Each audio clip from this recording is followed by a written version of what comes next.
kick.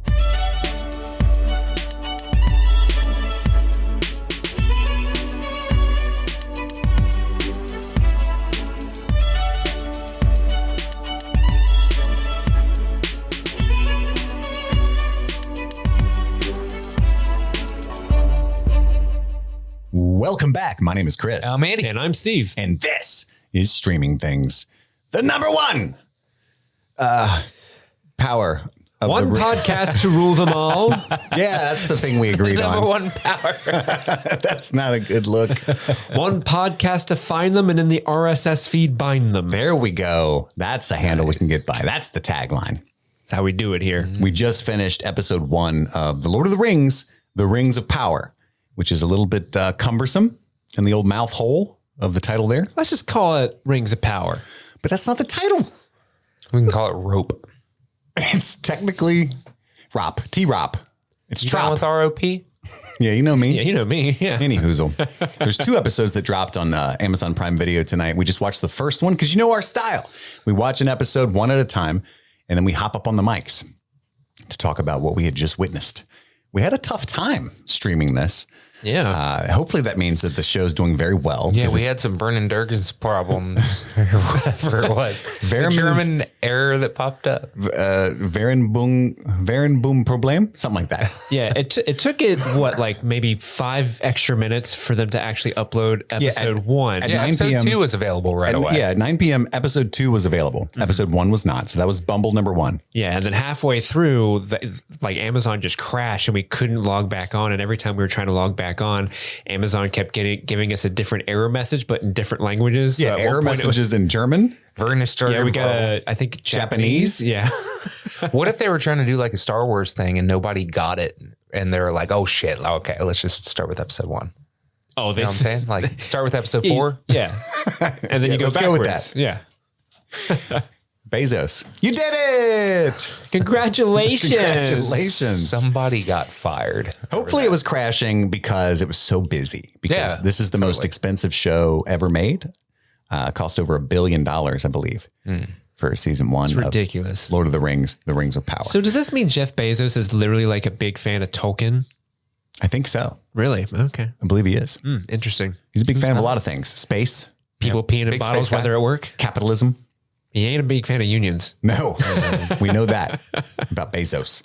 But we are big fans of Lord of the Rings. So we've been, like many, anticipating this show for a year now, 2 years, at least a couple days. Definitely. A couple weeks. Yeah, We've been really excited about it.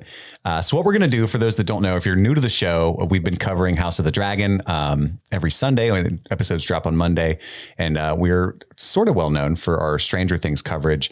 And then in between big tentpole shows, we cover, not random because we select them, but movies and TV shows that we've been watching recently. We'll deep dive into them. Our patrons vote on a lot of those that we cover, stuff like that. So that's what we do here. So what we're going to do is give overall thoughts on episode 1 of The Rings of Power. And then after that, we'll dive into a scene by scene, break it down, what we think happened. And then do what we call second breakfast, which is pick out some maybe like lore tidbits, maybe Easter eggs. I don't think that term applies to We've Lord of the had Rings first yet. breakfast, yes. But what about second breakfast? And then we go into 11sies. No. Then we go into what we call the old Toby segment. So we find our 3 favorite moments of the episode and break those down for you. The finest moments in the South Farley. And then what did you call our... Oh, that's good.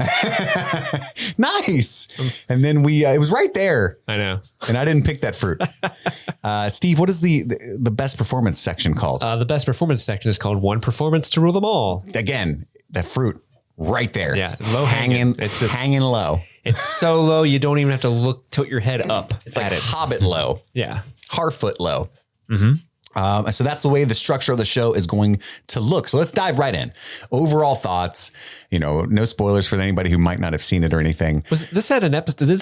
Did this have an episode title? I mean, didn't even have an episode when it first popped up. That is for sure. But no, it just said episode 1 at the time. It's probably like HBO Max. Like I bet the title has loaded up by now. But if there's a title to this episode, I don't know it. I'll be honest. Just call part 1, man. I know my name's Chris, but I'm going to be frank right now. Do not know the episode. That's very frank of you. But Steve, what'd you think, buddy? Your overall thoughts, your impression? You've been waiting for this for a long time. I know you're a huge Lord of the Rings fan.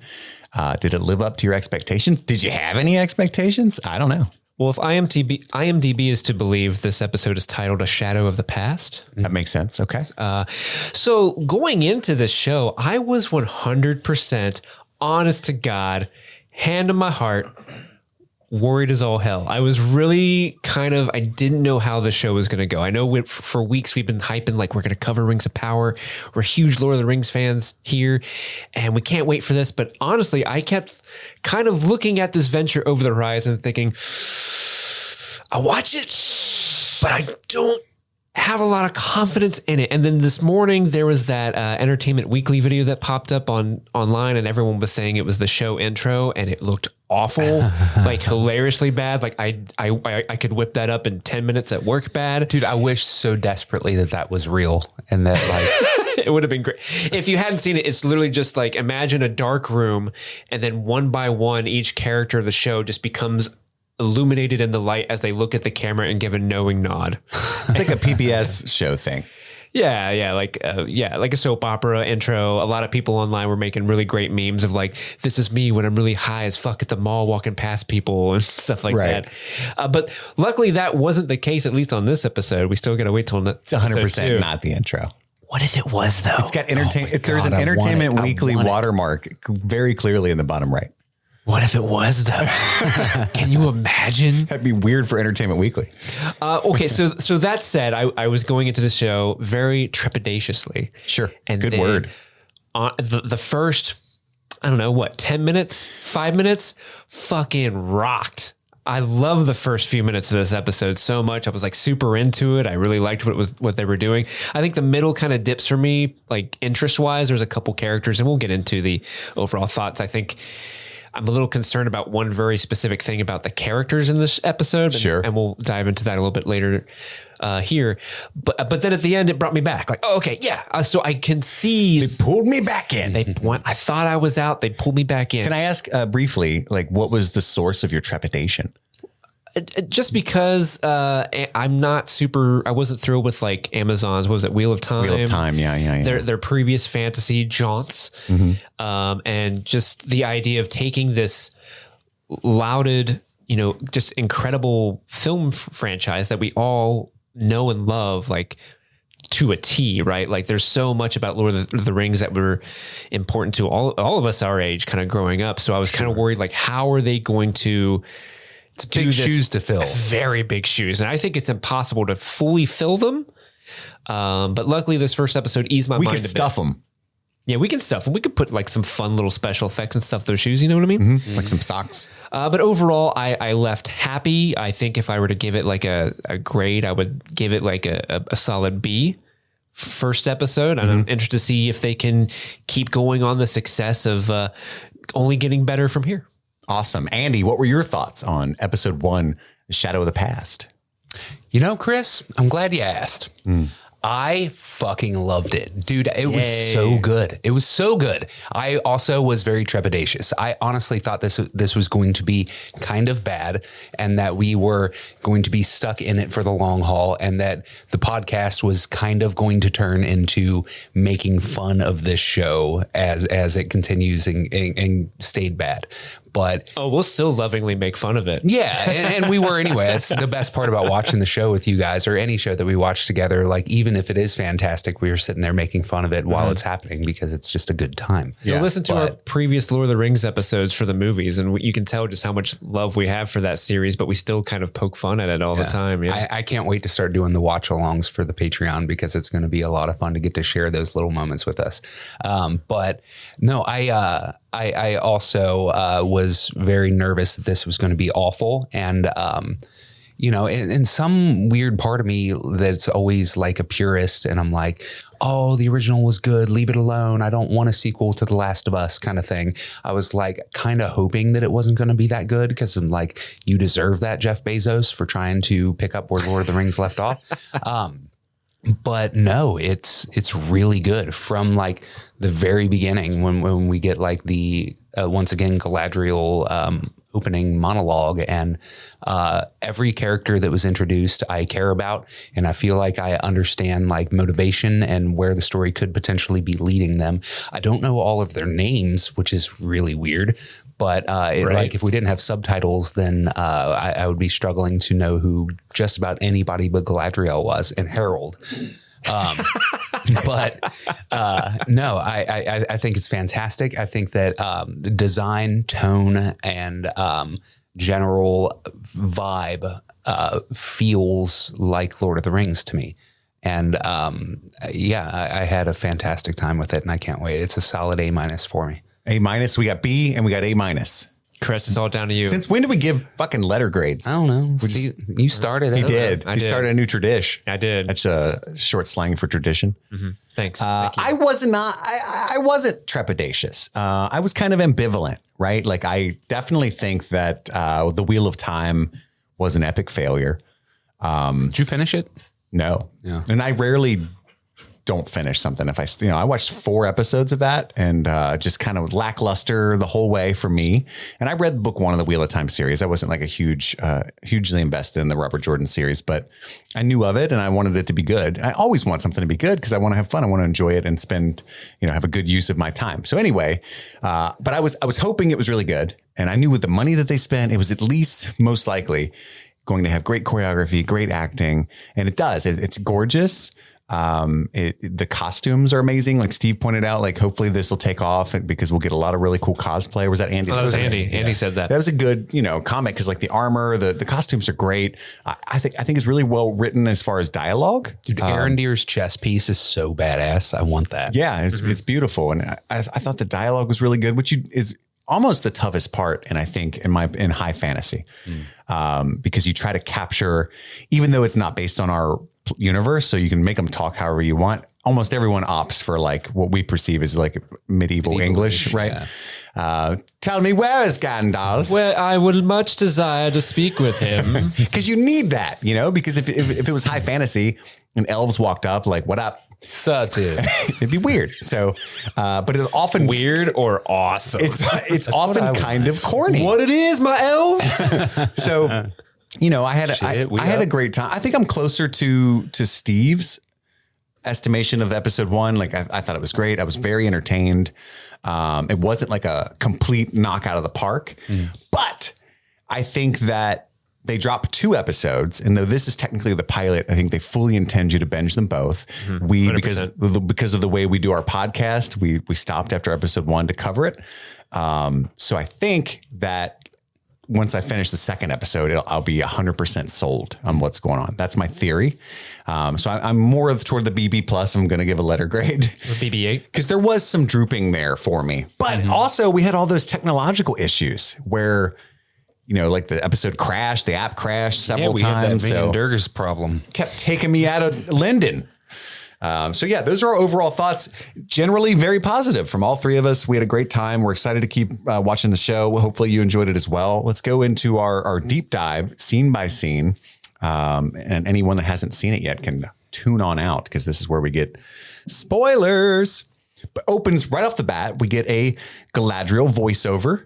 And we're very much familiar with Galadriel voiceovers here, right? We love to see it. Very much intentional to match that up with the Lord of the Rings films. And we should say this story takes place a full 3,000 years before the events that we know from The Hobbit and the Lord of the Rings trilogy. So this is the second age. And what we're used to is in the third age. And doesn't Gandalf at one point, the line, right, is the year 34 of the second age, right? Yeah. Dude, you crushed it. So this is exactly right. This is right around there, right? So yeah, we get the Galadriel voiceover, but it's a younger Galadriel. And the world has changed. It's kind of changing again. And we get kind of like the whole creation story of the entire universe in this one, because we're so far back. That's what we're getting basically. Right. We got Morgoth being evil and poisoning the well. Yeah, it starts off with kind of like the voiceover, but then you get to see Galadriel as a little elf kid playing with her other little elf kids. She built like a paper boat to sail down the river. We all float down here. Yeah, there's like a Pennywise reference there. It's weird. It'll never float. Yeah. Hiya, Georgie. I told you it won't float. I love how they're all immortal elves, right?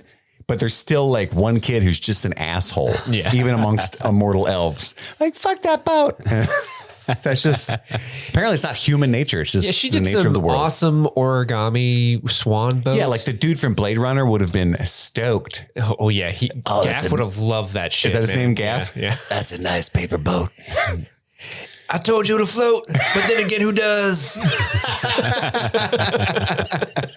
I have to say though that the paper boat, the effects on it had me nervous for what the special effects of the show were going to be. Like when the boat unfurled, you didn't like that? It was like, that looks super duper fake. I've seen better boats. That's what you were thinking. Exactly. I've seen better. So you would have been the kid that threw a rock at that boat, Andy. No, I That just boat's not going to float.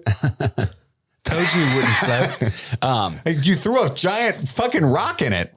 Yeah, but it didn't float. That wasn't the experiment we were running, though. All right. Yeah, and then she's like beats up that kid. I'm like, yeah, get his ass. That kid's dumb. So here's what I love. This is one thing that I love about this episode.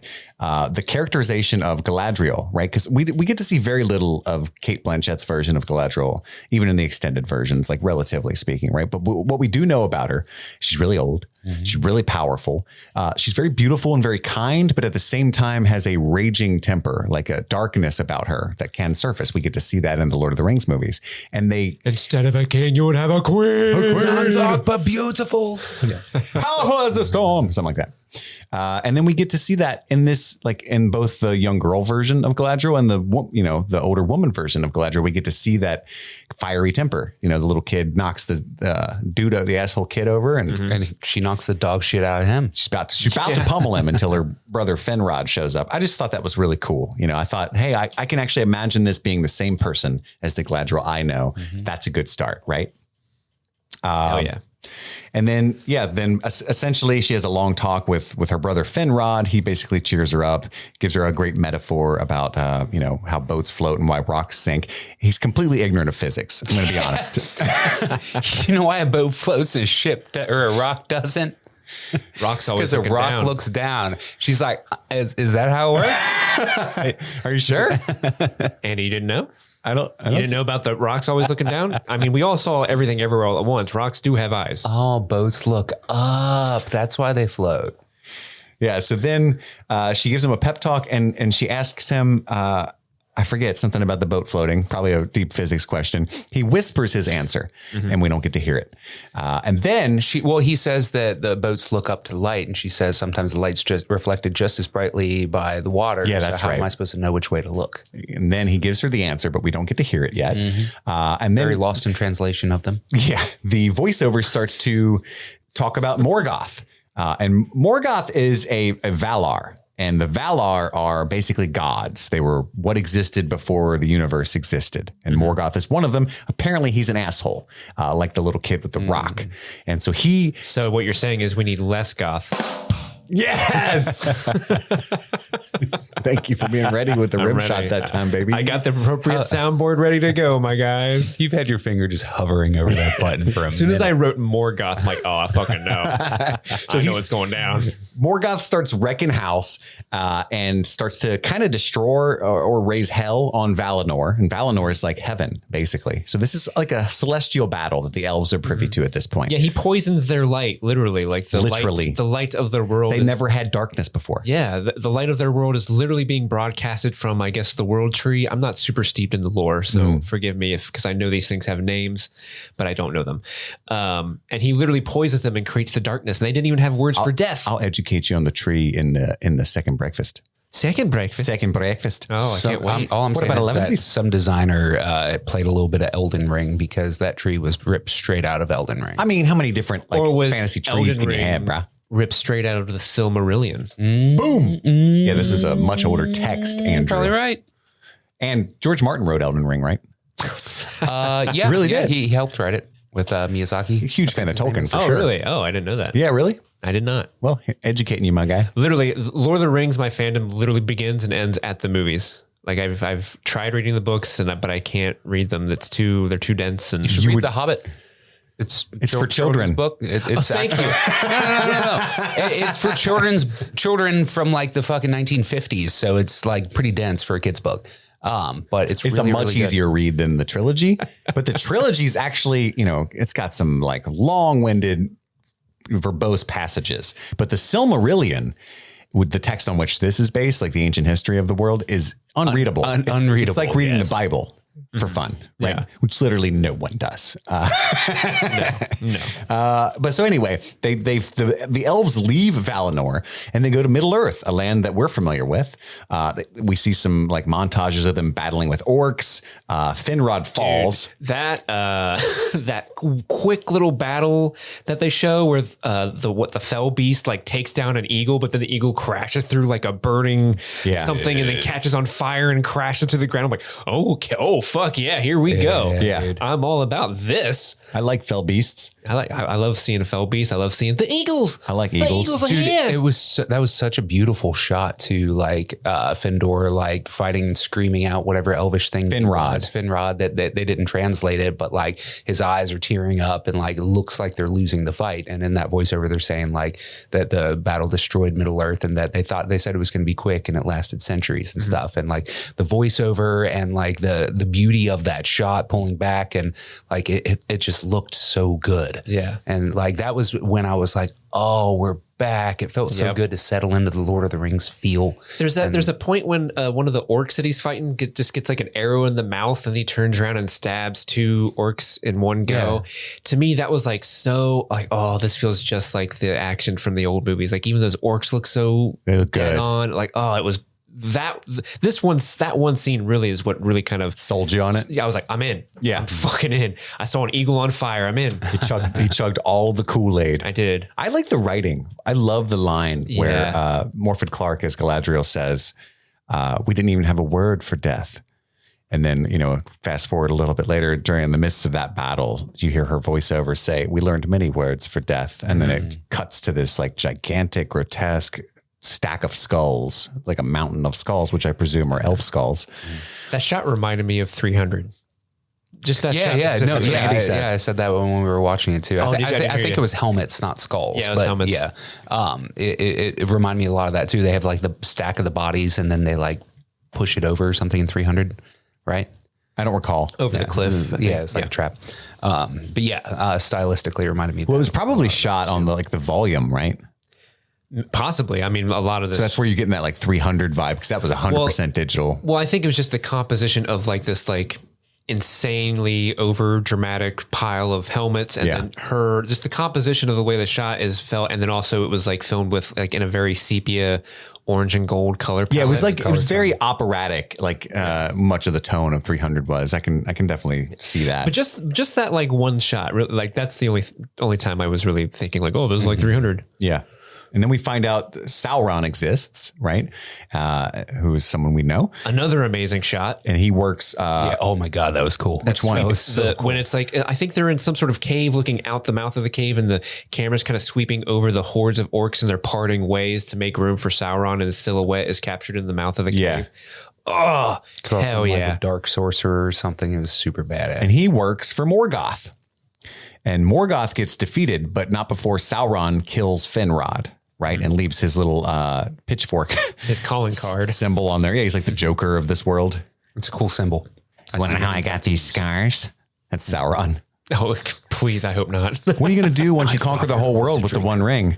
I'm like a dog chasing cars. That's what he says. Oh, no. He's like the Joker from Jersey. That's how Sauron talks. Does he? Where'd I park my car?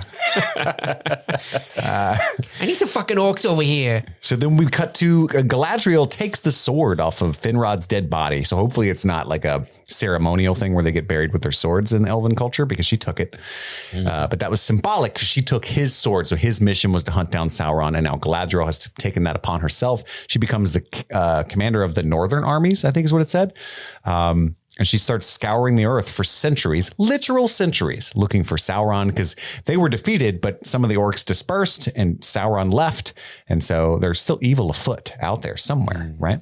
And we cut to her and her little crew ice climbing, which is what they do in their free time. I guess elves are like Swedish folk.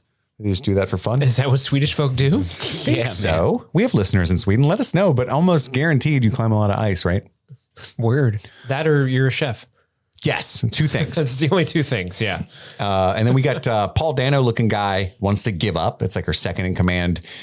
She's obsessed with this mission. Everybody else is like, there's no reason to be out here. Sauron's already left. We haven't seen an orc in 300 years. I'm cold. They really hammered that home with that guy. Literally, anytime that guy is on screen, he's like, I think we should go home now. And then she's like, we found the sign. Oh, cool. Can we go home now? I'm pretty tired. There's a snow troll. Oh, does that mean we can go home then? Yeah, snow trolls are good symbols of going home. I think we're in its home. We should leave its home and go to our home. I'm saying, have you thought of home recently? They're like playing baseball out back, and he's like, home run. What we should do, make a home run. Elvish baseball. Yeah, that's what they do, other than ice climbing and chefing. So then anyway, they're going through this snowstorm. They find it, right? I don't know what it is, but they find it. Some sort of outpost that they've been looking for that they knew to be in this area. It's the area where other people have tried to find it and nobody found it. Yeah. The orcs fled there after the initial defeat. Right. Many hundreds of years prior to what we're seeing. And some cool things like when they get inside, that's for a second breakfast, but they get in there. There's no heat coming off of the torches. One of the elves is kind of stupid. And he's like, I guess I can't feel him. I'm numb. And she's like, feel my fingies. No, your fingies are fine. There's no heat coming off there because it's so evil in here. Again, no real knowledge of science. We should go home then. No real knowledge of science in this land. No heat. That doesn't seem safe. You know where there's heat? Yes, we know Carl. That's his name. And then, so they find this little castle thing and they're going through there and they find the ring joint. Like, that's what I called it. The ring joint. What's clearly a little workstation where Sauron has attempted to build the rings of power. It's his little anvil and like pliers and of giant doom. Pliers of doom. Yeah, man. Casa Doom. And they see his symbol on there. Yeah. And they look in the workbench and it's like, it says Sauron was here. Yeah, that's basically what that symbol says. He's like a little kid carving that everywhere he goes. I wonder if that's on somebody's butt cheeks somewhere. Oh, you know Sauron's putting that on ass cheeks. After he claps them, got to put my mark. Sauron was here. But we don't know how long it's been. It was about 4 weeks ago. He seduced me. Sorry. Time to go home now. So I want to go home. I think what we're supposed to understand there is that he's attempted to build the rings of power to forge them and failed, because that's what Galadriel says. What if he's off finishing whatever evil he started and failed here? Or something. Mm-hmm, right. What she said. Because she's like, we need to continue going north, right? Yeah, she wants to push on. And so I love that the Paul Dano guy's bitch ass face, because he's been wanting to go home for literal 100 years. Very flat face. And they finally find what he didn't believe existed. And she sees that as evidence that she was right and they need to push on. He sees it as, oh, thank God we finally got here. Too bad there was nothing here. I guess we should go home. And then after they fight the snow troll, which is a pretty awesome fight. That was a cool looking troll. Can we just talk about how I love the design? The monster design of the troll was good. Yeah, it had like a almost bat-like face to it. And sure. And it's like, I just love all the elves kind of getting their bow and arrows ready. Like, as soon as it comes down that hallway, we're going to get him. We're going to Hunger Games him. And then it just throws a fucking refrigerator sized piece of ice at him. That was either a stalactite or a stalagmite. I can never be sure. Oh, well, we didn't see where he ripped it from. So yeah, so we don't know the difference. We don't know. We can't tell. Also, Tite hangs from the ceiling and Mite pushes up from the ground, but I have no. Yeah, we don't know which one though. Oh, you can't tell when they're flying through the air. Because off camera, we don't know if he ripped it off the ground or the ceiling. Yeah. But anyway, it's either a stalactite or a stalagmite. Hopefully the showrunners will answer these questions. Yeah. I wish one day we get to interview, like when we get to interview Morford Clark, this is the kind of shit I'm going to write down. Do you think that was a stalactite or a stalagmite? Just wondering. Oh, the Zoom call ended. Weird. We must have lost the signal. She went home. We're having some Vergendersen problems. I do love how the Paul Dano elf because we commented earlier on when you first see him and he's like, I want to go home. He had like the longest fucking pommel of the longest sword. They all did, because I found out later Galadriel had the same sword. And apparently that sword ain't for fighting. It's for parkour. Yes. Instead he's like, he just without saying a word, because they're a team, right? Yeah, he just throws evidencing that he's done this many times, like in training at least. Pulls it out and lays it out. He makes a dope ass ramp with his sword, and Galadriel just runs up it and wrecks this snow troll's day, rendering him only slightly less useless than everyone else in their company. I mean, they're all completely duds. Not a Legolas among them. Bunch of fuddy duddies. Not even a Celeborn. Not even a Figwit in this group. No. Not even a Figwit. You guys even remember who Figwit is? No. He's Brett McKenzie's character in the original Lord of the Rings movies. He's the one who's like, when they're. I remember a Flitwick. My lady. That's the professor in Harry Potter. Yeah, my lady. That one. Yeah, when Okay. Arwen's supposed to be going to the boats to go back to Valinor, and she decides to leave, and then he's like, "My lady, where are you going?" That's Figwit. That sounds like a second brekkie to me, my dude. Oh yeah, sorry. Nice. I'm gonna write that down. And say it again later. I'm gonna spoil you guys with some third brekkie. So yeah, then they all throw down their swords. They're like, "Look, we're not going anywhere else. We're going home. We're with him." And then presumably they go home. Well, they drew their swords. And I was like, "Oh shit, they about to fight." But they were like, "No, we're just going to set these down." Yeah, no, we don't want no smoke. Clearly, compared to the snow troll, we're nothing. Yeah. So we're just going to set these down. You can wreck us. We're just going to put our swords She's down useless because then without there's my no catapult. Rush her. And they were like, "Nah, I don't think so. I think she's got more up her sleeve than the catapult trick." And then we get to the title card finally at this point after the elves bitch out. And they use the same font As the Lord of the Lauder. Rings movies. So Trop is the same as Lauder as far as font goes. It's both, they're all papyrus. Trop Lauder.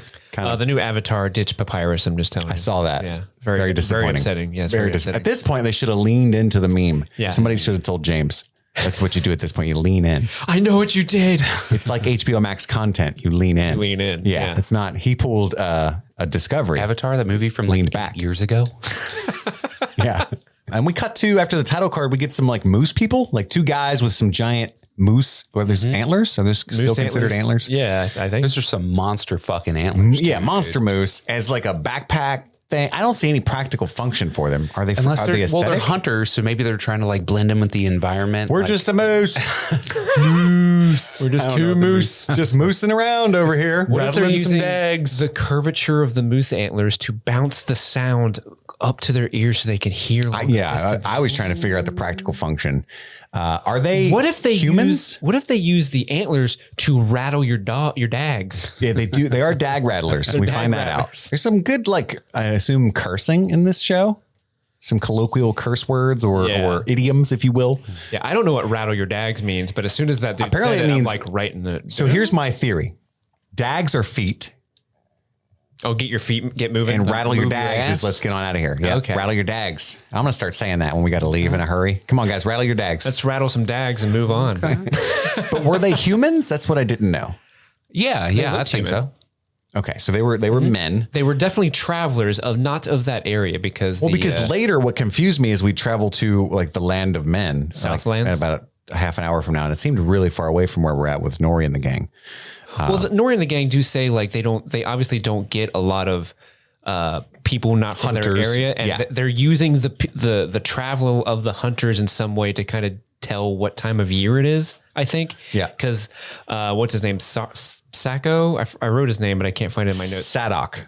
Sadok like brings out a book and kind of like, where's the logo of Moose Dudes? Oh, there are the Moose Dudes. Yeah. Oh, they're early. They got some rudimentary language. They usually come around Moose Fall, which is their seasons. Yeah. Then what looks like the Lost Boys pop up, like some Rufios and shit out of nowhere, out of the brush. They were all hiding, and this whole Peter Pan civilization. Lost Boys, not Yeah. the Kiefer Sutherland Yes. Lost Boys. Not referencing the Patreon episode. Yeah, no vampires, and I guess because we get the hairy feet, the hairy shoeless feet. So are these like the predecessors of hobbits? Proto hobbits. That's Proto definitely hobbits. what I thought. Yeah, the Harfoot clan. Harfeet? Is that the plural of Harfoot? Maybe. Like proud feet? Proudfoot. Proud feet. Proud feet. And so Nori is our main character of the Harfoot folk. Her name is Eleanor Brandyfoot. Eleanor Brandyfoot. She goes by Nori. Sadok is the old man who's like the kind of the captain of the tribe, or he's The like soothsayer? the soothsayer. Yeah. He's like the medicine man. And then we got Malva is like kind of her motherly figure. And Poppy is one of the kids she has to watch. Those are the names I caught. Oh, Poppy. Among the Hardfoot. Did you catch her friend's name? I didn't catch her friend's name. That Nori, Sadok, Malva, Poppy is all I got. Okay. Damn Mud it. face. Yeah. And so Nori's out babysitting, and she's well known as a troublemaker. She's like the Bilbo of the Hardfoot clan, right? Because she's wanting to travel, she's a little too curious. She wants to go on that adventure. Yeah. Maybe there, maybe back again. We don't know yet. We don't know. We'll find out. Probably we can safely assume. A Hardfoot's tale. By Nori Brandyfoot. Foot. Yeah. The fact that it's also foot keeps throwing me off. Yeah. And she's out trying to find berries, trips and balls with the kids, which is a little weird. And then they find a paw print. That's the scariest fucking wolf thing I've ever seen. It had like horns instead of teeth coming out of its jaws. Yeah, that's an inbred horse if I've ever. Yeah, that is inbred wolf. If I've ever seen one. Dag. What'd you say, Andy? I said that is one rattled dag. They rattled the fuck out of that. I would have rattled my dags if I'd seen it. That is the rattlest of dags if I've ever seen one. And then we cut to, after that, we cut to Linden, which is like the capital of the elves. And we get to see a young Elrond. Harold. Yeah. So his title, Elrond. Elrond is the herald of the elves. It's a title.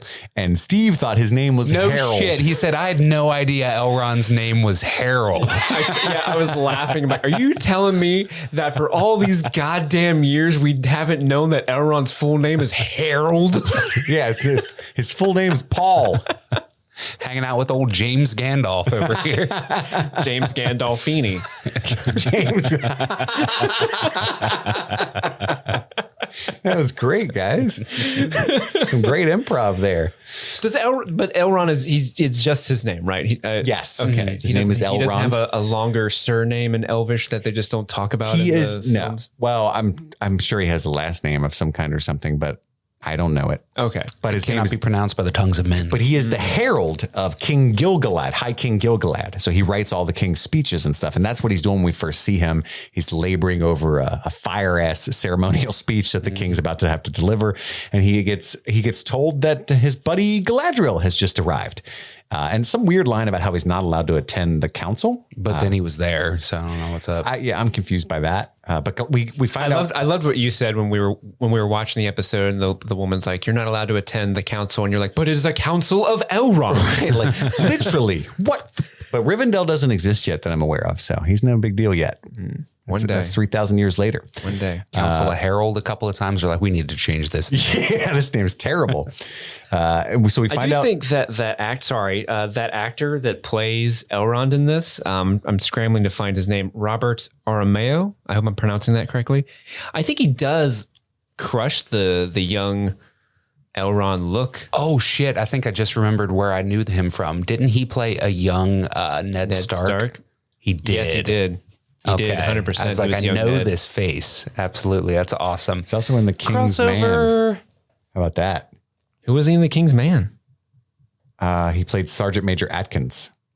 Don't remember. And yep, he was in 4 episodes of Game of Thrones as young Ned. He's the one that fought Arthur Dane and almost died. Now it ends. But Howland Reed saved him. So it begins and so it ends.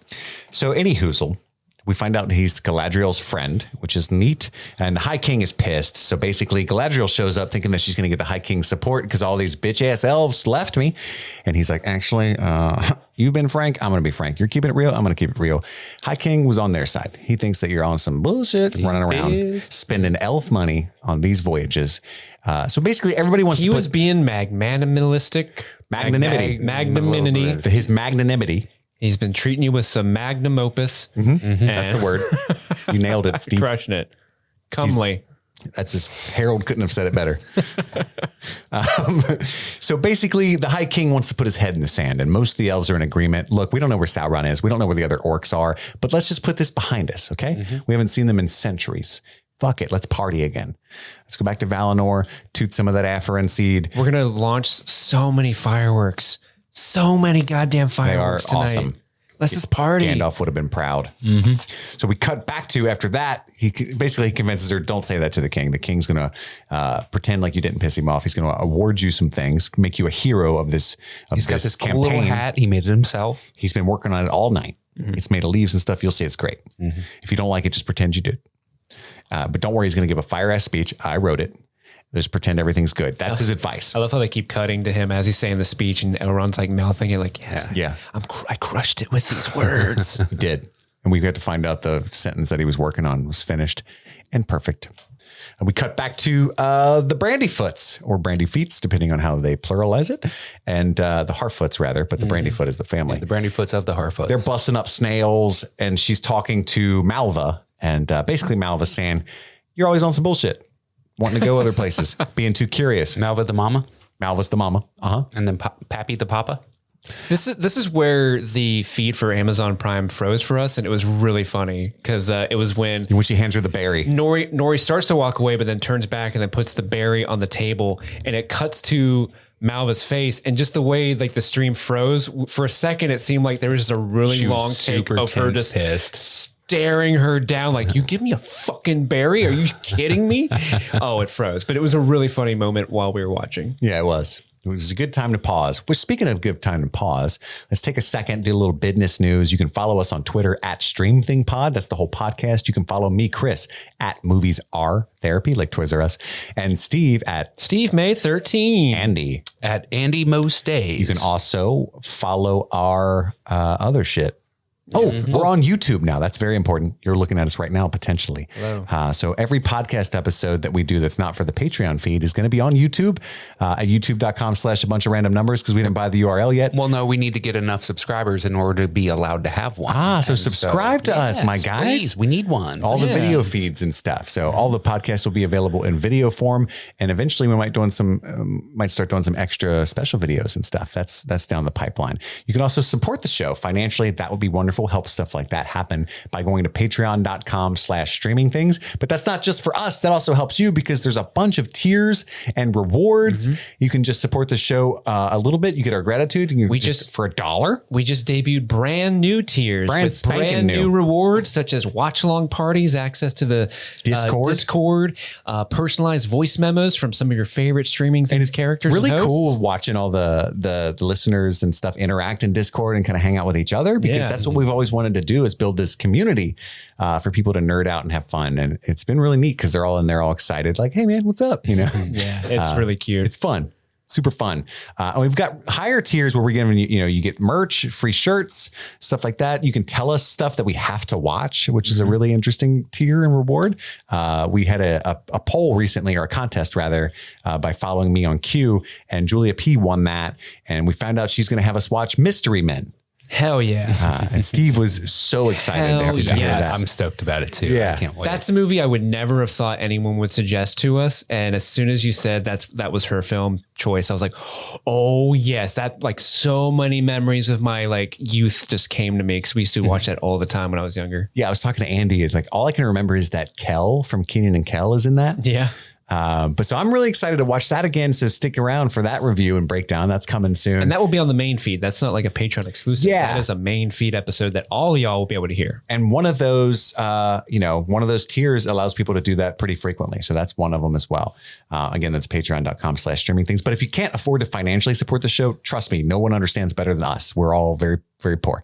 So you can support the show for free by just rating and reviewing the show wherever you're listening to it, clicking the like button, smashing that subscribe on YouTube. That kind of stuff helps us a lot. Bell. Ring that bell, baby. We're still getting the YouTube lingo down. I think that's the way to say it. Let's stick with that. And that helps us a lot. Just rating it 5 stars on Apple iTunes or whatever it's at, wherever you're listening to it. Leaving a nice little review for other people to read and maybe boost us in the feeds, right? So that helps a lot as well. You can also email the show at streamingthingspod@gmail.com at any time. We're doing a huge mailbag soon on House of the Dragon, and I'm sure we'll do one on the Rings of Power. So just keep sending your emails in, and we'll file them away and read a bunch of them out on the air and answer them. So that's what's coming down the pipeline. Thank you for tuning in. Let's get back to our breakdown of episode 1 of the Rings of Power. And it cuts back to the High King. This time it's the council, where he gives the speech. He awards Galadriel the little crown that he made, and reiterates that he really wants peace, right? So Gil-galad's just like, everything's cool now, guys.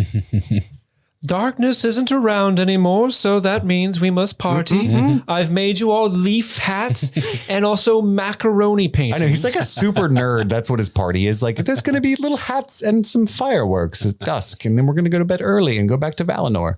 And later on, guys, get You won't believe what I got? An R-rated movie.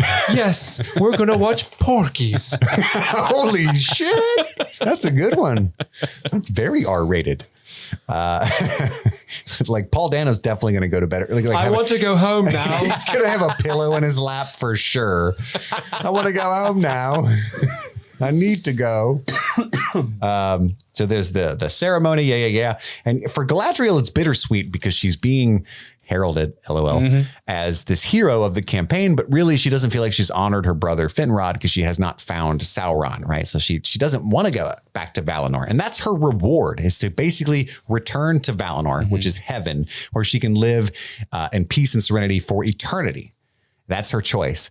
And she's telling Elrond in a scene in a little bit after, during the fireworks, like, hey, I don't want to go. I think I'm going to deny that. I think I'm going to, what's the word? Turn him down.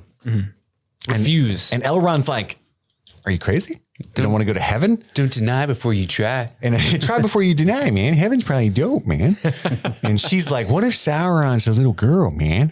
You ever think of that?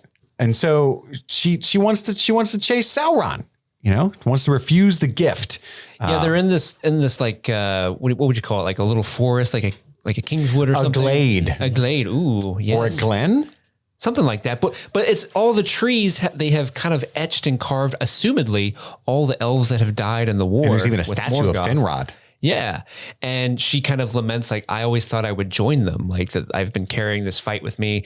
And Elrond's like, you fought enough. You can go back home. He's like, you did a great job. And then she has this really good point where she's like, and do what, my guy? I have all this darkness still in me, all the things I've seen. I'm going to carry all these memories and I'm never going to die. I'm not going to be with me all the time and I'm going to be miserable because I'm not going to have any closure. What do you mean do what? Go party. It's the Undying Lands. Yeah. There's fireworks happening right now. Let's go watch them. One of them looks like a butterfly. But guys, when I die, that's all I want. Just carve my fucking face into a tree. Just your face? Yeah. I'm just going to, and my thumbs. I'm like, you're going to look like the back tattoo of Steve-O.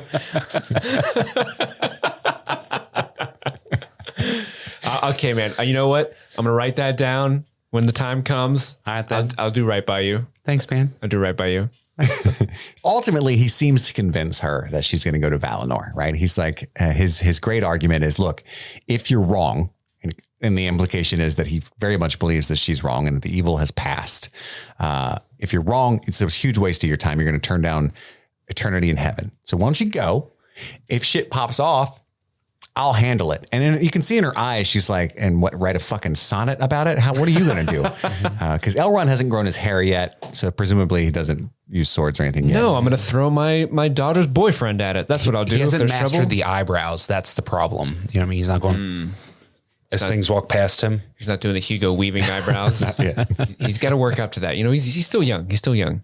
Your dogs keep licking my bare feet. I don't hate it.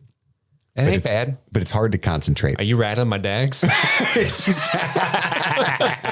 She's down there rattling my dags for sure.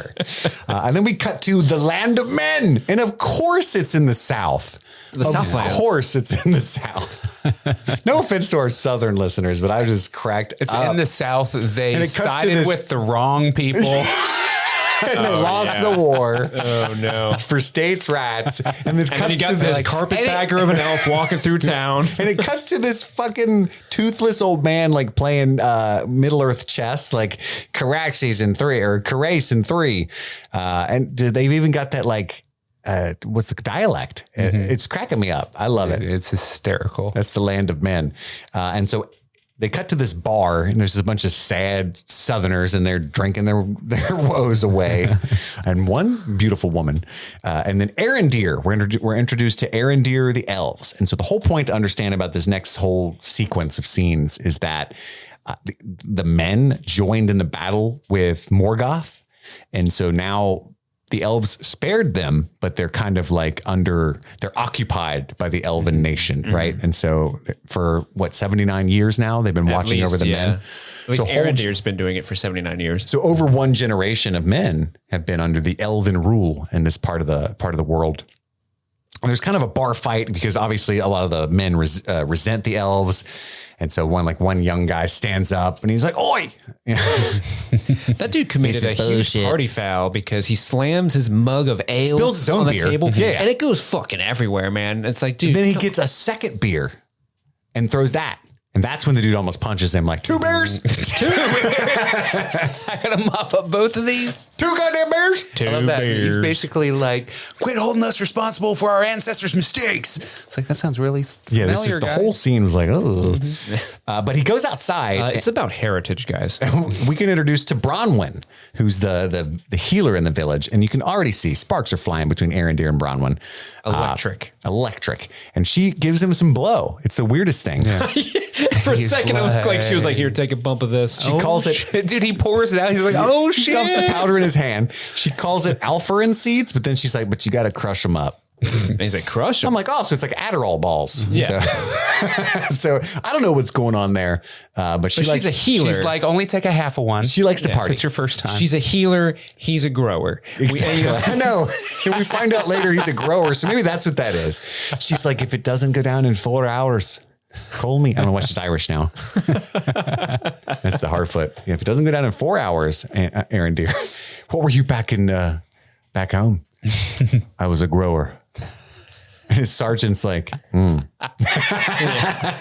you were. That's good to know because you're definitely not a shower. Swear it gets bigger.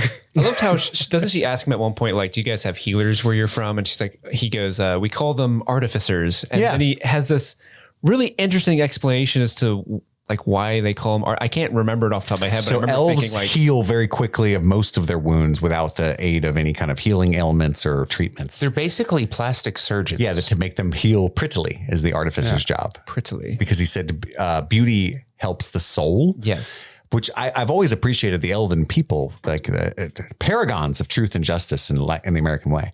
And, but they sound really vain the way he says it, right? Like, if you're pretty, you feel better, which is, I mean, he's not wrong. He's not wrong. Because I don't like looking whenever I look pretty, I do feel better. You do. And when I don't feel pretty, I feel like Tuesday. To bring it back into King's Man, manners maketh man. Mm-hmm. And so that's what he's basically saying.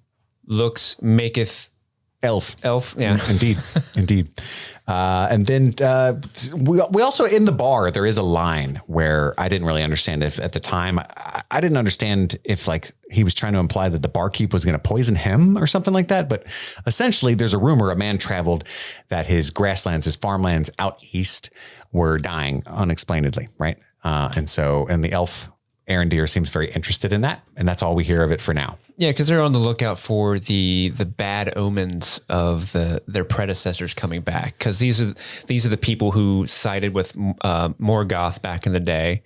And yes, and the land that we're in is called Tirharad. I tried to keep track of everything, Tirharad. And the land that they're going to go to is called Ostirith. And the sergeant, the elf that's above Arondir, who asks him if he was a grower, his name is Mador.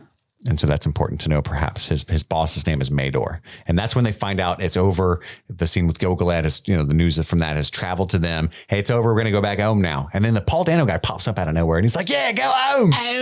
And they're like, what? Who are you? I'm the guy who wants to go home. But first, Arondir goes back to visit Bronwyn. And we find out she's got a son. We don't know where the father is. Even the son doesn't know where the father is. He left to get milk like 20 years ago. And the kid's pretty old. Yeah, I was like, oh shit, he's like 15, 14. Yeah, he's up there, man. So Bronwyn's a lot older than I thought. And a guy with a cow shows up because he's the healer. She's the healer rather. And he's like, hey, can you heal the cow? And then he sees the elf there. And he's like, and that's the second person, including her. And he goes, was the barkeep her father, right? That was the implication I got. I didn't think so. I don't know why I thought that. She works there. I got she's that a healer. impression. Why does she work at the bar? Oh, she's healing. She up them bartends drunks. and heals. Yeah, man. She's got 2 gigs. It's cool. She's a single mom. It's her side hustle. That's true. Some work. That's true. Either way, the barkeep was upset that she seemed to be fraternizing with Arondir. And then the guy with the cow kind of looks at her like, Well, she's like the one woman in the village, apparently. I know. Everybody's real protective. Wait, I was good. Dang. Elf hussy.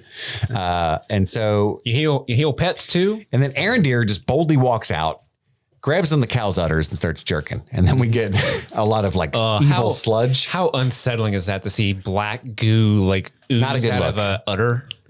I gotta be honest. I'm not a rustic type. I'm not a rural kind of guy. No, I don't like. you don't say. I'm not a fan of. I would have taken you as a farmer. I'm not. I'm not a fan of udder milking anyway. But yeah, you're right. Like the motor oil, way worse. Yeah. And he just does it right into his hand too. You could have done that in the grass, my guy. Too, Yeah. dude. He's like, what is this? I'm just gonna keep going and see if it gets better. Maybe this cow's a grower. I don't know. Do you remember going when you were like a little kid? Like maybe like in a kindergarten or around that age. Like a petting zoo? Well, there was that like field trip where you would go to a farm. And of course there was that like, we have a goat. Who wants to milk it? Yeah. Yes. And then you like had to. I'm actually half hillbilly. We had to churn We all butter are. We one live in time. Kentucky. Yeah, my Chris. mom's from Somerset, and so I had a granny and a papaw, and they had cows, and I would go there every now and then, and I fucking hated it. It was, I remember that feeling to this day of like squirting because it was it like squirts. Yeah. There's a lot of pressure. Did you in there. pull the udder? And it's Yeah, always I a did. metal So when they bucket said- that you squirt into. Oh yes, so you can it's- hear the cling cling. Yeah. Did you squirt it too, Andy? Yeah. You don't remember we went on the field trip once? We had to we got to learn how to like churn butter and stuff, or how people used to. Sure, but did I milk a cow? I doubt it. I don't think I did. I don't think we had to. Chris but- like stood in the background, like, I'm not here. Yeah, I'm like the go home guy for sure. I want to go home. I want to go home. I probably shat myself on the bus, to be Sitting honest. on the bus. I'll have milk at home. That's the kind of kid I was.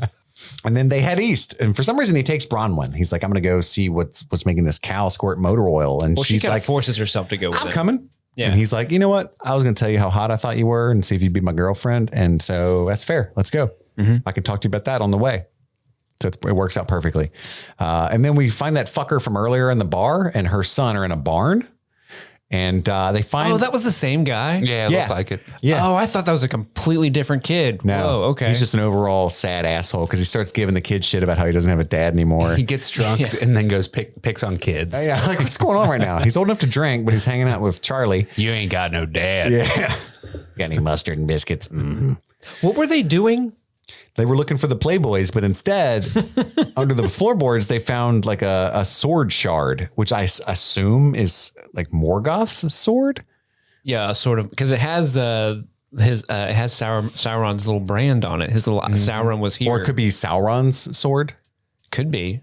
It could be any number of things. One of the- all we know for sure, It's an evil sword. It ain't good. No, it's not good. And There's a reason why- he seemed to get like a vision, the little kid. There's a reason why someone took the effort of hiding it one away, board over it. and putting it in. Well, they put it in a box first, That's true. and then That's they put true. one board over it. So they went the extra mile to really hide this evil. God, I from hope the nobody world. finds this. What the fuck is that thing doing in that barn? I think the kid found it elsewhere and then put it in the barn. Oh, okay. Maybe. Or maybe that's like his dad's old stuff. Stash. Yeah. There's just a bunch of alpharin seeds and the sword in there. Yeah, and like his dad's gone for some reason, probably to do with that. You want to go in my dad's party barn?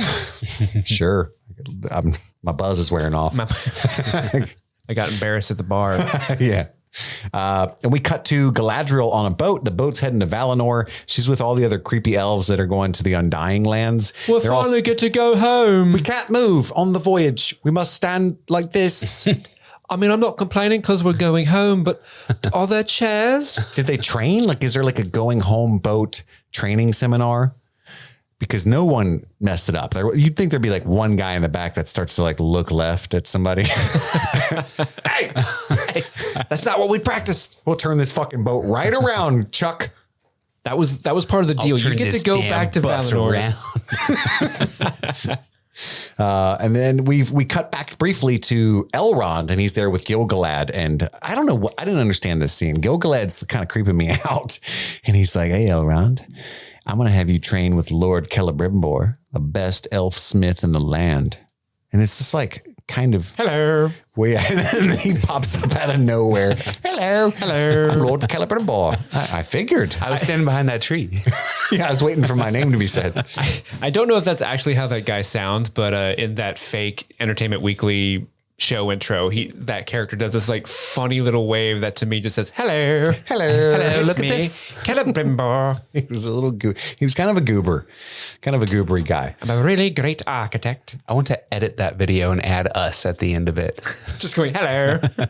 Hello. No, we just turn and look at the camera and then pans past us. We could. Let's do it. Let's do it. And we cut back to the Harfoot people, and Sadok is suspicious. He's like consulting his like little charts and stuff again, looking up at the moon. Some shit's going down. Nori's spying on him, and she's like, "What's going on?" He's like, "Nothing." She's like, "What's going on?" He's like, cartwheels. "I'm not gonna lie, something, but I don't know what." The stars are weird. Yeah, stars are super weird right now, Stars are haunted. and that's the extent of that conversation. And then Mind your cartwheels, Chris. cut back to Arendir and Borwin, still going east. They find like some sort of camp. Steve saw something that I missed. There's some kind of weird light. Yeah, that shot when they're kind of going over the hill and the horizon reveals the camp that they're looking down on. It looks like there's like a pulsating white light that goes over top of them, not the camp they're looking at, but on them specifically. Right. And it was kind of subtle, but it was definitely there. And I don't know what that was.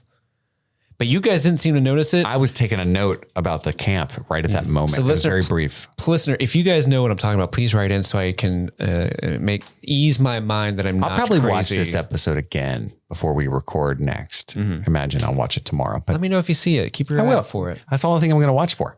Yeah.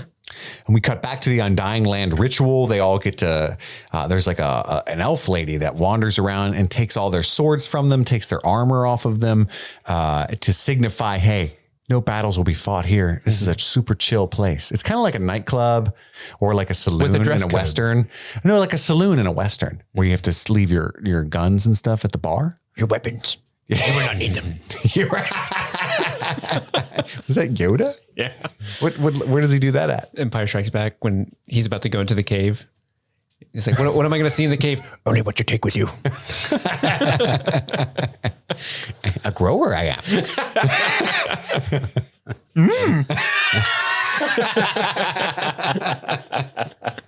I can be your backpack while you run. Classic. She doesn't want to relinquish her knife. There's a small moment where she's like, no, this is my knife. I'm taking the knife. What if she took it to the Undying Land? She was the only one with a knife and she got all stabby and nobody else could protect themselves. Yeah, I got my knife. I smuggled it. Well, I'm sure if she took that knife, a lot of people would be like, oh, thank God. We haven't been able to slice any bread this whole fucking time. She'd be like the coolest dude in prison, his tools and stuff. Right. Like Valinor is awful prison-y. You're not allowed to take anything. Hey, did any of you guys bring cigs? I got some. They won't let us bring cigs in here. I got some Alphanir seeds in my ass. We can party.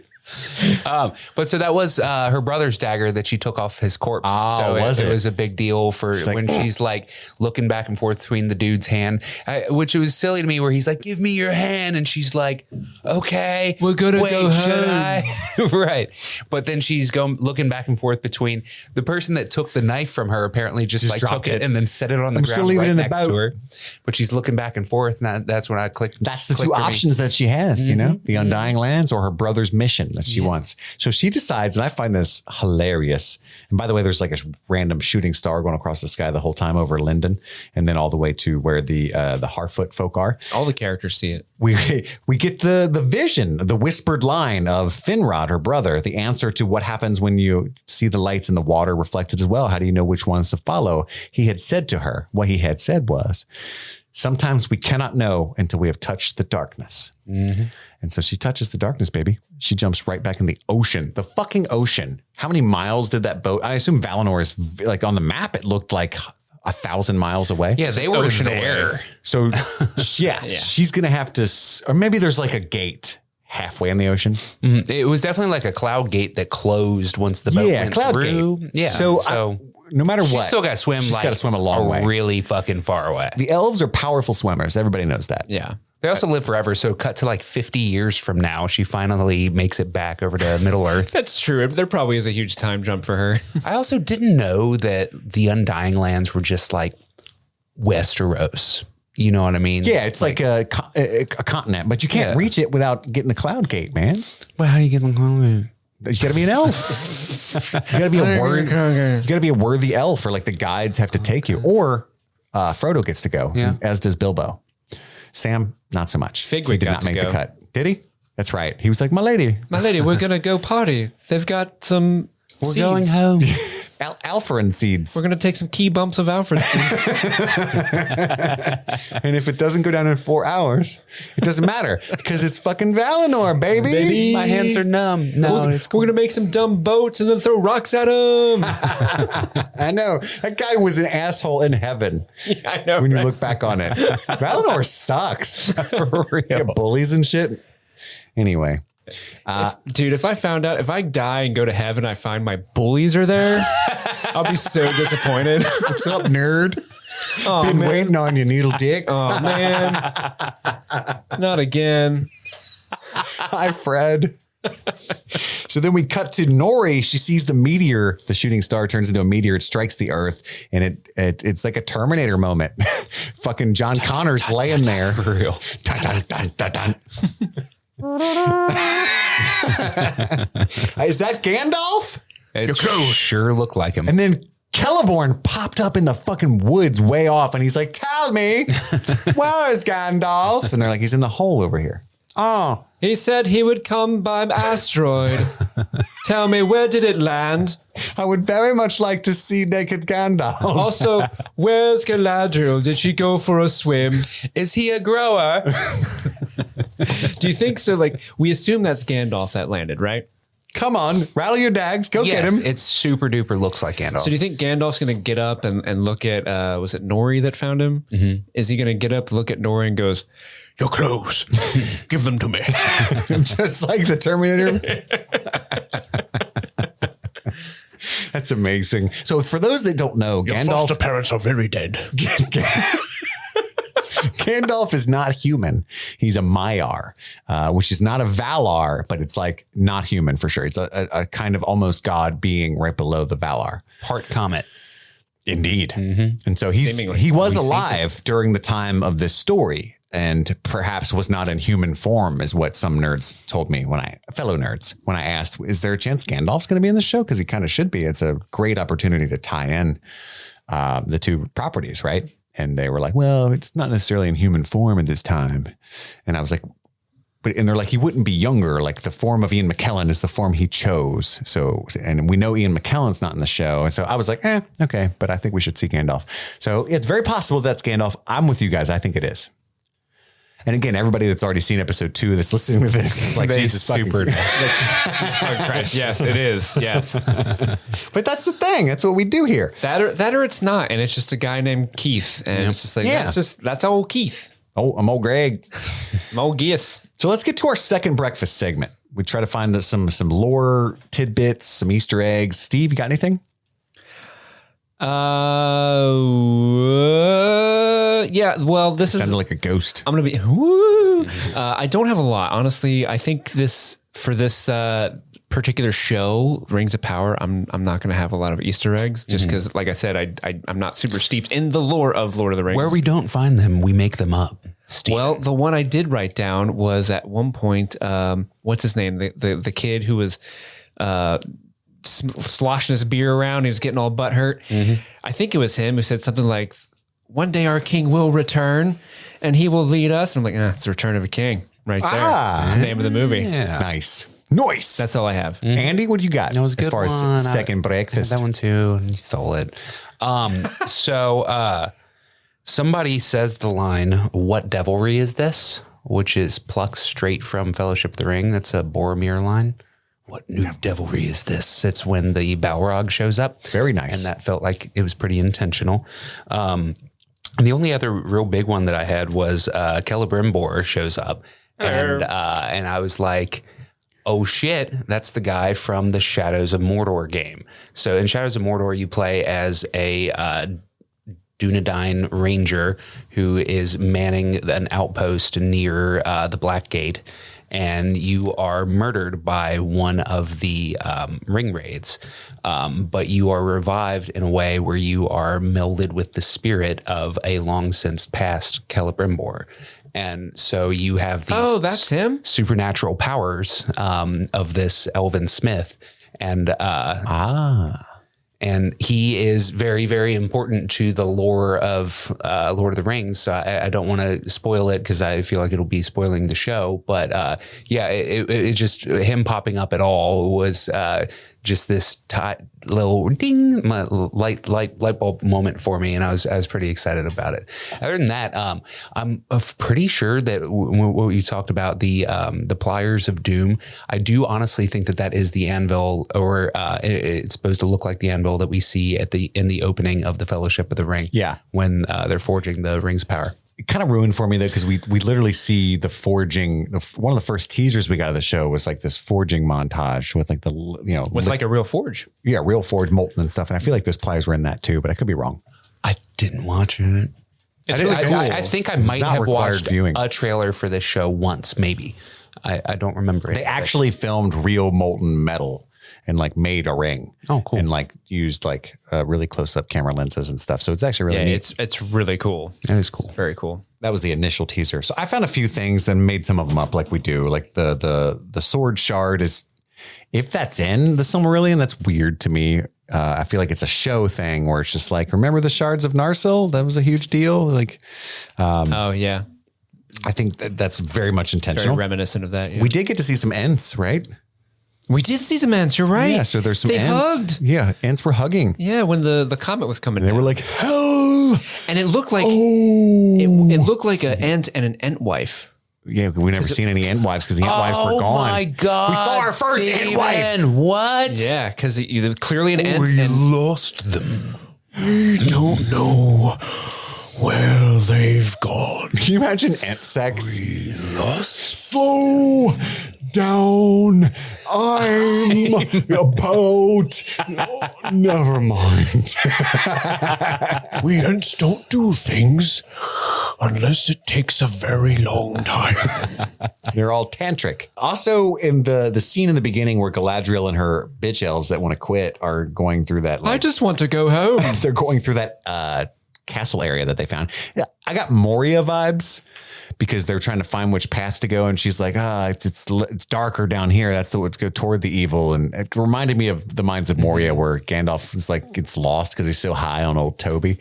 And he's like, the air smell doesn't smell near as foul down here. Yeah. Don't go down that road. When in doubt, Master Mariota, always follow your nose. The Harfoot's name, the one family's named Brandy Foot. That reminds me of Brandy Buck. Brandy Buck. I don't know if that's and Proudfoot. So it seems like the family split genealogically eventually into those. I don't know if that was the intention or not. Makes sense, yeah. The J.R.R. Tolkien is an Oxford linguist, so I think he does stuff like that and thinks of it. And like Harfoot is hard foot, like they have hard feet. Their souls. Yeah. Anyway, Yeah. that's how his mind works. I think that makes sense. It's good. The Undying Lands Valinor, that is, we said earlier, where Frodo and all of the elves go at the end of Return of the King and before the end too, that when Arwen decides not to go. But the big one I have, there's a glimpse of these two trees that Steve talked about in the prologue area of this pilot. And those two trees are the creation story of this entire universe. They have names. Laurelin and Telperion are those two trees' names. Steve and Larry. Laurelin is the gold tree. Telperion is the silver tree. And they were destroyed, not by Morgoth in the lore that I know, but by Melkor and the spider demon thing, Ungoliant. Anyway, when their trees are destroyed, the light goes out and the light is turned into the sun and the moon. Like the sun and the moon are kind of harvested or salvaged out of that destruction.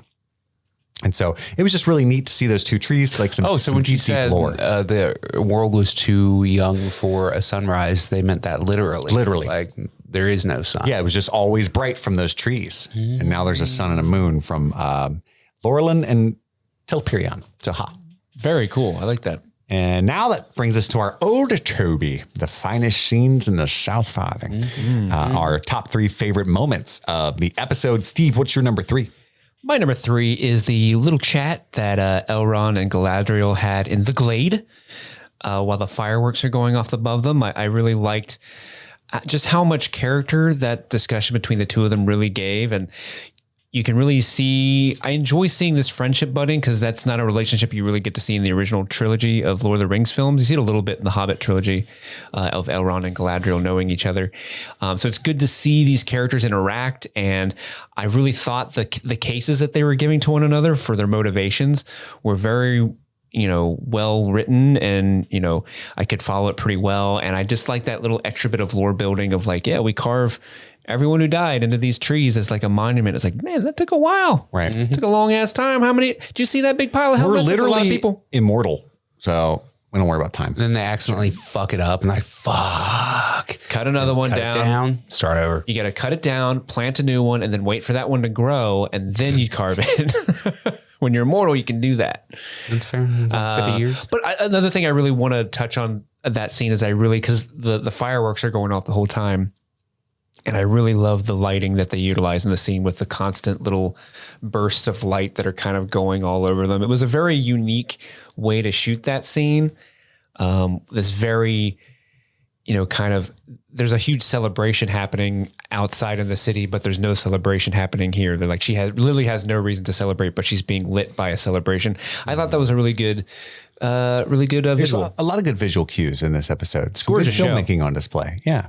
Andy, what was your number 3, old Toby? So my number 3 is the battle at the Middle Earth where Finrod. I keep wanting to say Findor. Andy's not dyslexic. Sorry. I'm maybe a little. But so that moment for me was just like, oh my God, I'm back feeling, like going to the Return of the King midnight release and like sitting there all excited and everybody's all dressed up and carrying swords and stuff back when movie theaters were a safe place to be. Just the feeling, the beauty of that shot. And I don't think we talked at all in this episode about how wonderful the music is in this show. Yeah, the score is really good again. Isn't the same composer back? Howard Shore? Yeah. Isn't it Howard Shore again? Oh, I don't know. I didn't look that up. I don't Go ahead. know. Keep going. If it is, that's amazing. But anyway, the music, the beauty of the shot, the feeling that I got watching it more than anything, just that brought me back to feeling like a kid in, 99 or whenever The Fellowship came out. And like, it 2001, my guy. Was it 2001? Okay. It felt like home. And that was wonderful. No, it is Bear McCreary. What a dope name. Bear McCreary did the compositions for Godzilla King of Monsters, 10 Cloverfield Lane, Battlestar Galactica. Wow. Are you a fan, Steve? I've never seen it. Really? Yep. Wow. Never watched it. The Walking Dead. So that okay. That's a pretty cool score. Anyway. Oh, C. I'm the only one on the fucking planet that watches that show. You're the only one who have seen C. Outlander. That's pretty cool. Star Wars Tales from the Galaxy's Edge. Oh, it's a video game. Did you play that, Steve? No. He scored it, baby. You probably have to play it at Galaxy's Edge, I imagine.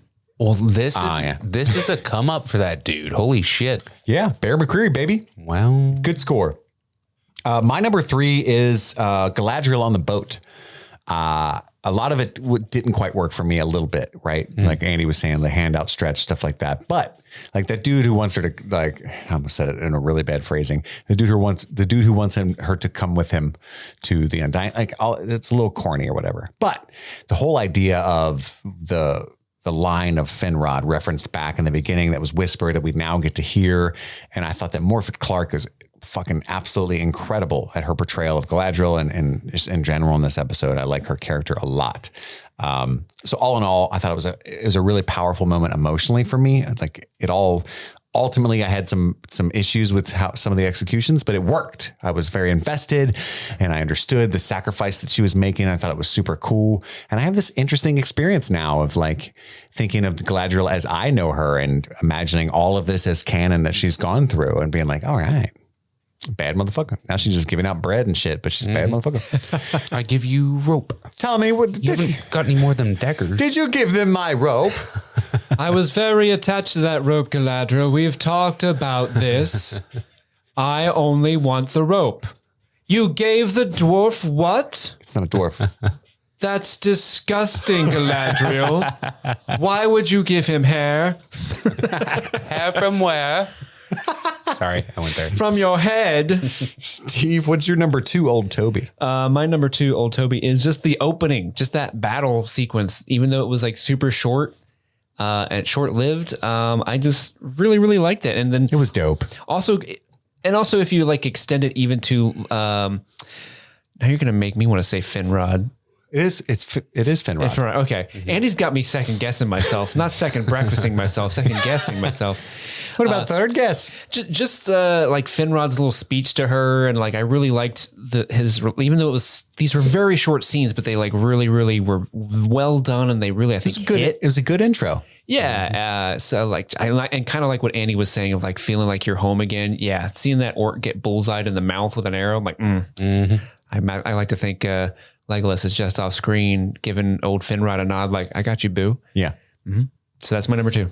Andy, you're number 2. My number 2 was your number 3, which was Galadriel with the difficult decision of whether she's going to stay on the boat or jump, especially the line that we got from her brother, that sometimes we can't know until we touch the darkness. Like when she asked the question early on, he leaned in and whispered. So right then at the beginning of the episode, I wasn't sold yet. It was when we got Finrod doing the fighting.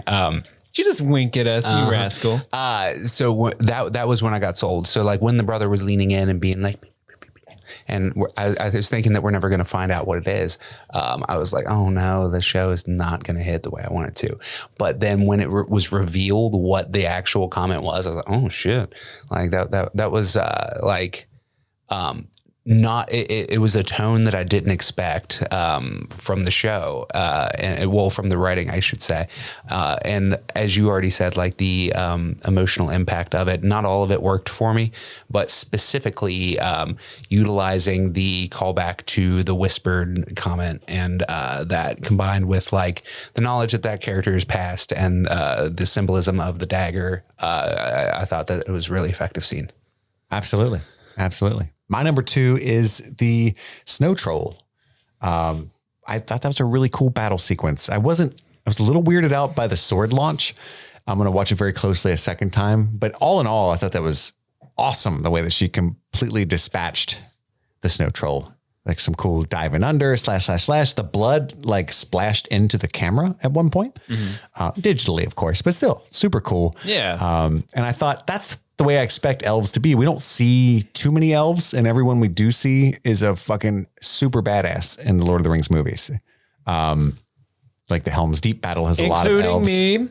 Yes, sure. You should see me with my little knives I have. Ching ching, sneaky sneaky snoring. When I was younger, they called me the knife dancer. Thanks, Celeborn. Do you know why? Thanks, Celeborn. No, I don't really care. It's an interesting story. He's invited to 0 parties. That's why he's not in Valinor. Oh, we're going to get the next boat. Sit back for you. Yeah, everyone looks at Galadriel and like, why did she get with such a dud? She could boss him around. Are you sure there's plenty of room there for me to stand? What, do I just stand here? When are we going to be there? Guys, what were the words to that song we're supposed to sing? Let us play a game.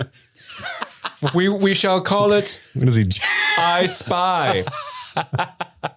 Would you like to hear the rules of I Spy? Steve, what was your number 2? Or your number 1? Number 1. My number 1 is the boat scene right before she gets into Valinor. I think Andy, you put it at your number 3. My 3, his 2. Oh, okay. Yeah. This was my number 1. And let me tell you why. Tell me why, baby. You kind of mentioned it before. It's a little silly. It's kind of hackneyed in a way, but that's something that I feel like is so quintessentially Lord of the Rings films, is because if you watch the original trilogy, how many sequences do you get that are on its face kind of silly, but they're shot in slow motion. They're overacted. Oh yeah, especially but they fucking land so hard. when Frodo wakes from his coma. Yeah. And then fucking Enya starts playing, but it's so silly, like in a vacuum. It's so weird and it shouldn't work, but it fucking does. Right. It's so dramatic. And so that scene where dude's reaching his hand out and she's looking at the sword and then she hears what her brother actually told her. And it's like, oh yeah, get off that boat, girl. You got to get off that boat. Mm-hmm. Like I felt it. And to me, that really kind of landed like, okay, they know what they're doing here. Hopefully it continues to get better and better here, because the things that I wanted to see, I have seen, and I look forward to seeing even more things I did not even know I wanted to see. Fuck yeah. So yeah, number one right there. Boom. Mm-hmm. Andy, your number one moment. My number one is Galadriel killing the snow troll. I didn't know that Galadriel was such a bad motherfucker, and that was pretty dope to see. It was cool. The choreography was dope. The snow troll looked fucking phenomenal. Yeah. It looked so cool. The choreography was great. It wasn't too much like hackneyed, poor, bad budget or low budget, poorly directed, quick cuts and close ups. You know what I mean? Like it stayed far back. You used that $1 billion to have really good CGI, and I really liked the way it was designed. The quick way that she dispatched the troll was badass. They could have tried to make it like a Mines of Moria drawn out thing, and they didn't. They really established this character and did it in style. It was pretty wicked. Absolutely. My number one, this is really dumb. So dumb, is Gandalf, who might not be Gandalf. Gandalf? Andy gave me a really dismissive snort there. The reason being, if that is, and I hate to be like a Marvel cameo dork here. I want it so badly to not be Gandalf. Now it's like, but it amps the intrigue up for me tenfold. The fact that it was a person at the end of it. 100%. Yeah. And like that, what that might mean if it is, do you know what I mean? Just for me. And I hate to be that guy, cause I always kind of scoff, not really, cause I don't want to yuck anybody's yum, but if somebody's like 100 times more excited for Spider-Man because, Daredevil might be in it, or like, what's the word? Doctor Strange and the Multiverse of Madness, you know, like, oh, it's like a Mephisto thing I'm doing right now is what I'm saying. Right. But it's like, I get it in this moment. I get it. Cause I'm like, oh, if that fucking is him, then that means, oh my God, you know, oh my God. So my excitement just kind of like ramped up so much just for this, like another little handhold of familiarity that I can latch onto and really enjoy the rest. And then we can just do Gandalf impressions all day long. And honestly, the amount of Gandalf impressions we can do ramps up. I just as tenfold. Yeah. All in all, we all really enjoyed the first episode. We're excited for episode 2. We'll probably get to hear that episode in a couple of days. But before I end the show with that wonderful little ending that I was about to stuff on there, we have one more thing. The One performance to rule them all. God, I'm going to get it one day. Now you crushed it. I'm going to throw a wrench in things. Andy. Yes. Ooh. What was your best performance? Tell me her name. Morfydd Clark? Morfydd Clark. Spoiler alert. I don't think there's another answer. I feel like it has to be that for all of us, right? No. Okay. I thought that she absolutely crushed. Holy shit. She was fantastic. Yeah, I agree. She was believable as a young Galadriel. She was effective, even if she wasn't Galadriel. Like, I didn't need to know that she's becomes this ultimate high-powered elf badass later. Like, if she was just, you know, some chick named Lily, I would have been like, dang, Lily rocks. You know what I mean? She established her own. Yeah. So she would have been effective no matter what. I thought that her acting was fantastic. I thought that she was carrying the weight of like one of the biggest film franchises of all time on her shoulders. Like that's had to have been so hard to be like, oh my God, I'm the main guy in this. I'm the Frodo of this series, or whoever you want to call the main character, Aragorn. I don't know. But it's definitely Frodo. Yeah. Sam. It was, it was incredible. I thought it was so good, so well acted, so well done. Yeah. It's her with a bullet. Yeah. Absolutely. I agree. Steve, who's your one performance to rule them all? So I want to take you guys on a little journey before I reveal this. Okay. And I mentioned earlier there was something I'm a little concerned. My biggest concern for the show moving forward, because again, like we mentioned, I like the show overall. I'm excited to see what more it does. I have a worry, and that worry is there is not enough diversity in terms of the different type of characters there are. A lot of the actors seem to be doing very similar things to one another, where we got a ton of stoic people being stoic and talking softly and looking sad, which is fine.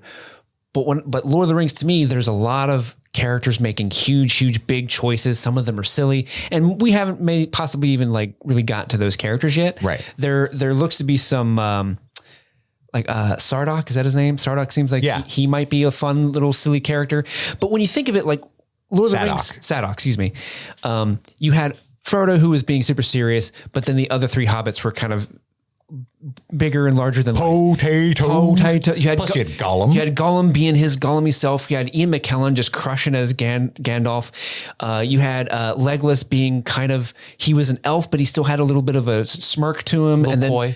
Yeah, and then Shall I get you a stool? Yeah, Rhys Davies being Gimli, just these big, larger than life performances, and everyone in the show so far hasn't done that. And again, it's the first episode, and we'll see who can we, get out of that. There's a couple, bright spots that could come from that. Are you going Nori right now? I'm not going Nori. Dang, I don't know who it could be. I think you guys are going to be upset with who I choose, honestly. But it's your life, man. This I actor, support you. Will Fletcher, who plays Finrod, was the character that I'm nominating because in his short amount of scenes, he had the charisma that I felt like belonged in the Lord of the Rings world. Like he just immediately, I was like, this guy's charismatic and I like him. And then they killed him off immediately. And I was like, oh, well, shit. Okay. Well, I liked him. Rest in peace. Yeah. R.I.P. my guy. Because really no one else really kind of impressed me. No one, I wasn't like unimpressed with anyone but no one had a performance. I was like, wow, that's a fucking baller ass performance. Like even Galadriel, Martha Clark. I thought she was fine, but there wasn't any scene that I was like, wow, she's really capturing this character for me. She's just doing a fine job. But again, this is the first episode. They're still finding their footing. We're going to get more characters. I know there's a dwarf coming eventually. I've seen him in advertising. It's Graham McTavish. Is it Graham McTavish? No, that'd be amazing. That'd be amazing. I'm groin. Son of glowing. I'm glimped. But Will Fletcher is my performance. Very good choice, Steve. Like I said, I support you no matter what in life, buddy. Thanks, love man. you to death. Thank you. But it's Martha Clark. We'll always love you. We'll always love you. So that wraps up our episode. Tune in to like a day or two. We're going to have the episode 2 breakdown and recap all that stuff. And then Monday, we're going to have the House of the Dragon episode 3 recap and stuff dropping. Can't wait. So yeah, send your emails in. Keep tuning in with us. Thank you so much for just being here ever and always. That's all the time we have right now. My name is Chris. I'm Andy. And I'm Steve. And this was Streaming Things. Happy streaming.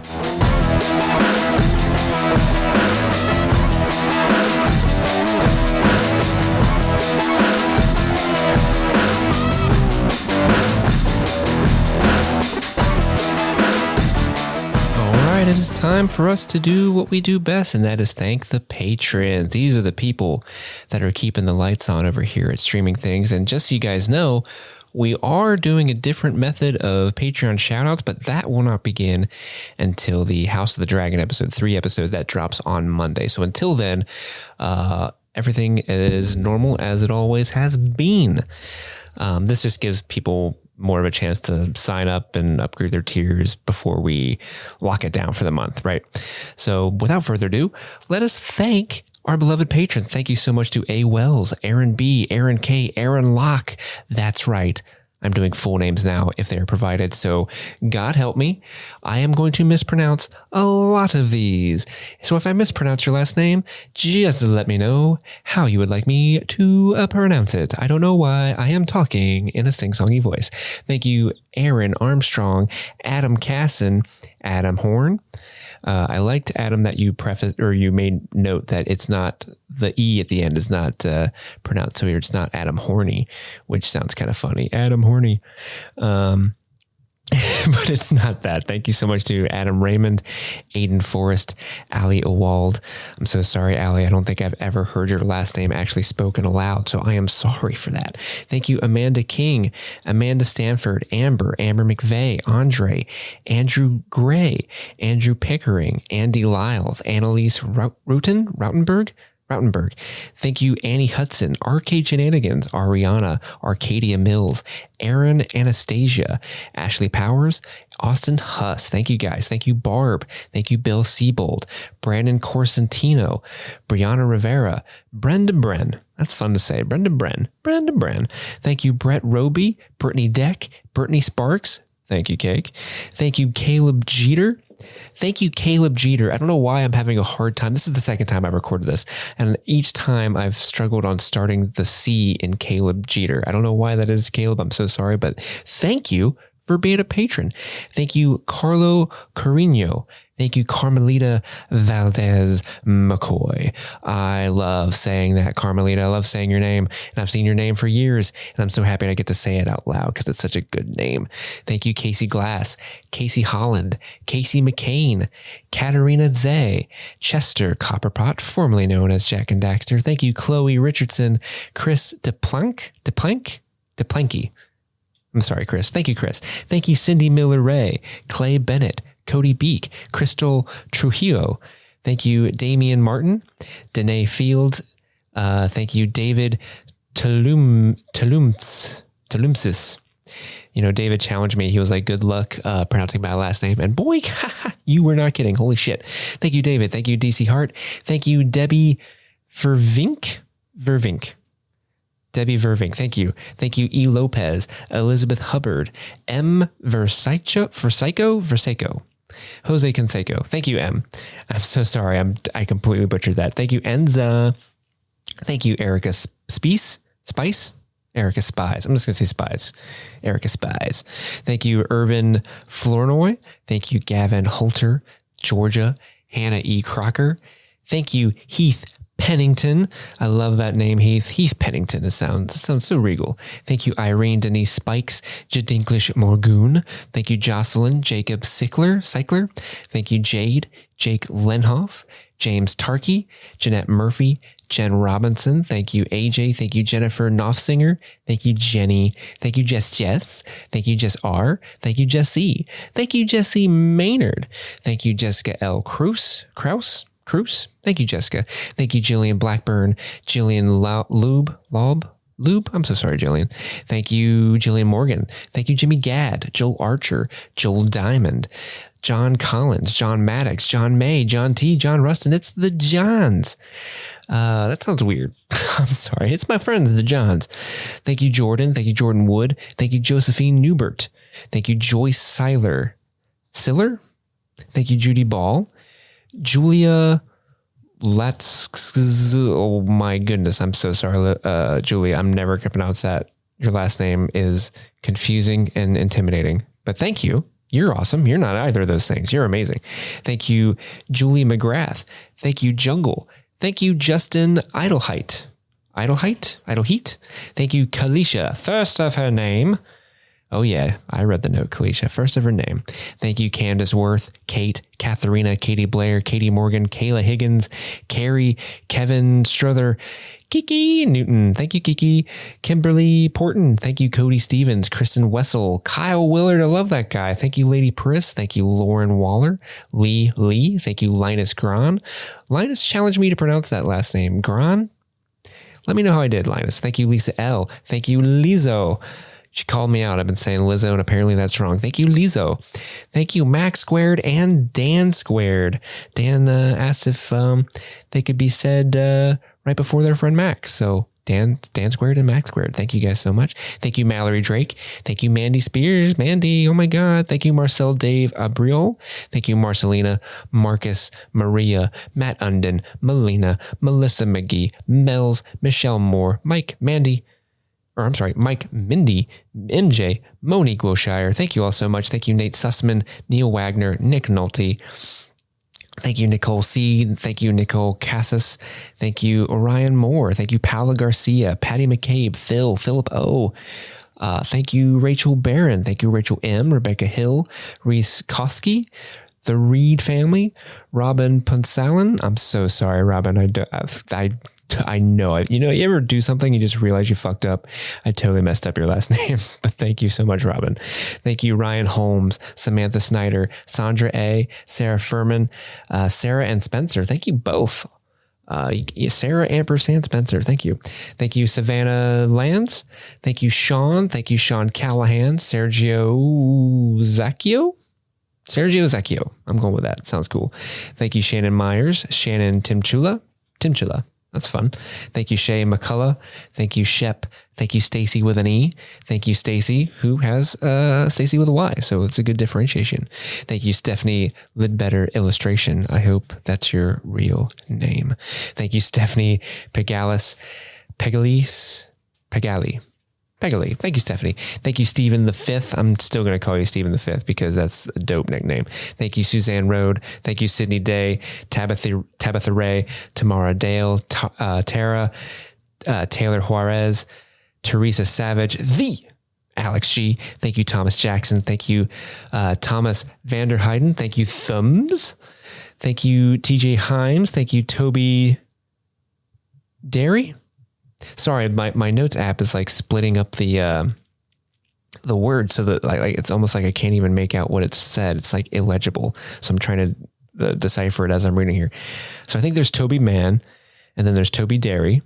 There's Tori Pittman, Trisha Bueller, might be Bubbler. I don't know. There is Tyler Ramin, Will Bergstrom, Will Nash, Yarf, Yolanda B, and Zach Tripp. Oh my gosh, thank you guys so much for everything you do. You keep the lights on here. We're really building a community here, especially with the new tiers. I hope some of you eventually join the Discord, because so far it's been popping off in there. We've been having a lot of fun just hanging out, and it's a good place for you guys to interact with one another. But with all that, thank you all so much for listening to Streaming Things. It's been a blast. Happy streaming.